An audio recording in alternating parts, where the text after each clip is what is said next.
Kung nasan ka man ngayon, sana isang lugar yon na wala ng ilalim o ibabaw, kundi kapayapaan. Uy! Grabe ka! Mabuti na lang at okay ka na. Oo, salamat sa inyo. Maayos na ang lagay ko ngayon. Wala yun. Ganun na magkakaibigan. Oy, nakakahalata na ako. Kanina nyo pa ako dinidedma, ha?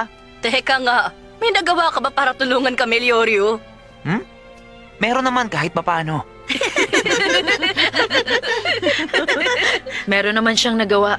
Binigyan niya ako ng lakas ng loob nung nanghihina ako. Pero parang nakarinig ako ng banta na sasapakin mo ako. Naku, wala yun. Pa-epek ko lang yun. Ito naman.